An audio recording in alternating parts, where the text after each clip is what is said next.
نہ ہماری نماز ڈھنگ کی ہے، نہ ہمارے پاس کوئی دعا ڈھنگ کی ہے۔ کیا علی کے پاس عسکری میں اتنا حوصلہ ہے؟ میں کیا سر پہ قرآن رکھ کے کہہ سکتا ہوں کہ پچھلے 22 سال میں میری کوئی کم سے کم 2 رکعت ایک بھی ایسی نماز ہو جس میں مجھے خدا کے علاوہ دنیا کا خیال نہ ہو؟ کوئی ایک بندہ تو ایسا ہو جو زمانے کے امام کو گواہ بنا کے کہے جی میں بتانے کو تیار ہوں کہ میری زندگی کی وہ نماز ایک ایسی ہے، واجب کو چھوڑ دیں، کوئی ایسی نماز جس میں مجھے خدا کے علاوہ دنیا کا خیال نہیں آیا۔ ہماری نمازیں روح عبادت سے خالی ہو چکی ہیں۔ کھلے لفظوں میں خالق قرآن میں ارشاد فرماتا ہے نماز وہ ہے جو برائی اور بے حیائی سے روکتی ہے، اور ایسا نہیں ہو رہا۔ نماز پڑھی جا رہی ہے، برائی کی جا رہی ہے، بے حیائی بڑھتی جا رہی ہے، کیونکہ جو نماز ہم پڑھ رہے ہیں یہ وہ نماز ہی نہیں جو اس خدا کو مطلوب ہے۔ یہ برائی سے روکتی ہے نا تو نماز ہے، نہیں روکتی تو فارمیلٹی ہے، آپ فارمیلٹی پورے کر رہے ہیں، آپ نماز نہیں پڑھ رہے۔ اب قرآن کے نظریے سے ہم کیسے جھٹلائیں کہ نماز وہ ہے جو برائی سے روکتی ہے؟ ہم کس خام خیالی میں گم ہیں ہمیں بھی نہیں پتا۔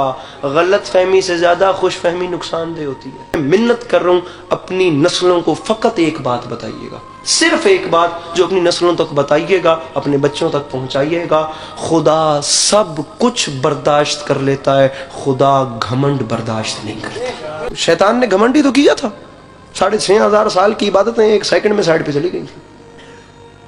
گھمنڈ تک وہ ذات برداشت۔ جناب لقمان نے اپنے بیٹے کو جو درس دیا تھا اپنی زندگی میں، اتنے بڑی شخصیت نے فرمایا صرف ایک کام یاد رکھنا، خدا کا خوف اپنے اندر سے ختم نہ کرنا، چاہے پورے کائنات بھر کی نیکیاں بھی تمہارے دامن میں کیوں نہ ہو، اور خدا کی رحمت سے مایوس نہ ہونا، چاہے کائنات آدم و عالم کے گناہ بھی تمہارے دامن میں کیوں نہ ہو۔ بہت باریک نکتہ ہے، یہاں سے یہ نہ لیجئے گا کہ میں کہہ رہا ہوں گناہگار بندہ گناہ کرے یا بندہ اس طرف چلے، مولا معاف کرے، میں کوئی گناہ کرنے کی وہ نہیں کر رہا آپ کو، لیکن مومن وہ ہے جس کے اندر خدا کی رحمت سے امید اور خوف خدا بالکل ایکول ہو۔ نہ وہ خوف خدا کے سامنے مایوس ہو جائے کہ میری رحمت، یہ مایوسی بھی کفر ہے، اور نہ وہ اتنا خوش فہم ہو جائے جی میں کربلا سے ہو کے آیا ہوں، جی میں سب سے بڑا مومن ہوں، میں نے بڑا جلسہ کروایا، ابھی حج کر کے آئے ہیں جی، بہت بڑے ہم لوگ مومن ہیں، بہت بڑی ہم نے ماتم داری کروائی ہے۔ یہ چیز بھی نہیں کرنی۔ میرے چھٹے تاجدار ولایت نے فرمایا، معصوم فرماتے ہیں ایک وقت میں مسجد میں 2 لوگ داخل ہوئے، ایک عابد ایک فاسق۔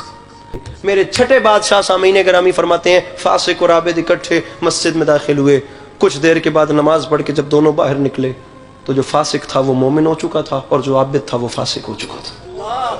کام کیا ہوا؟ دونوں خدا کی عبادت کر رہے تھے، لیکن جو فاسق مومن ہوا وہ جتنی دیر عبادت کرتا رہا وہ اپنے اندر شرمندہ رہا، میں گناہ گار ہوں، وہ ذات بڑی رحیم ہے، ایسے کیسے کر کے وہ میری اس نماز کو قبول کر لے، وہ مجھے معاف کر دے۔ وہ اسی سوچ میں 1 سیکنڈ کے بیچ میں مومن ہو گیا، اور جو عابد گیا تھا وہ فاسق ہو گیا۔ اس کے اندر اس کی نمازوں کا گھمنڈ ہی بڑا تھا کہ یہ دیکھ رہا ہے، یہ آج آیا ہے، میں روز مسجد میں آتا ہوں، یہ آج آیا ہے، اسے پتہ ہے میرے سر پہ محراب ہے، یہ آج آیا ہے لیکن اسے پتہ ہے میں بہت لمبی نمازیں پڑھتا ہوں۔ سامعین گرامی وہ ذات کہیں بھی نہیں کہتی یہی فلسفہ استغفار ہے، وہ نہیں کہتی کہ ٹکرے مار کے استغفار یا توبہ توبہ توبہ بولو۔ وہ فرماتا ہے تو جتنا بھی گناہ گار ہے نا، میری بارگاہ میں آ کر ایک بار ایسے صدق کے دل سے صرف پشیمان بھی ہو جانا، میں تجھے معاف کر دوں گا۔